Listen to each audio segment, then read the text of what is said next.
Hi, I'm Stefan from Shearing Tools. Do you notice anything different with this spiral cutterhead?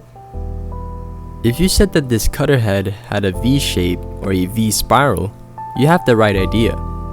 What you're looking at is the Shearing V-Spiral Cutterhead.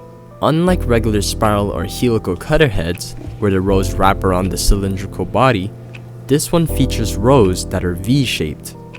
And you might be asking, why is that? Well, the V-shaped design makes the cutterhead symmetrical. This helps keep the wood board centered and straight as it moves through the planer. But most importantly, the V-shape directs chips forward instead of to one side, making dust extraction way more efficient.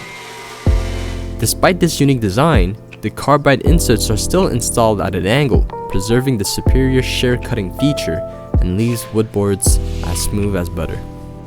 If you have any questions, feel free to reach out to sales@sheartag.com.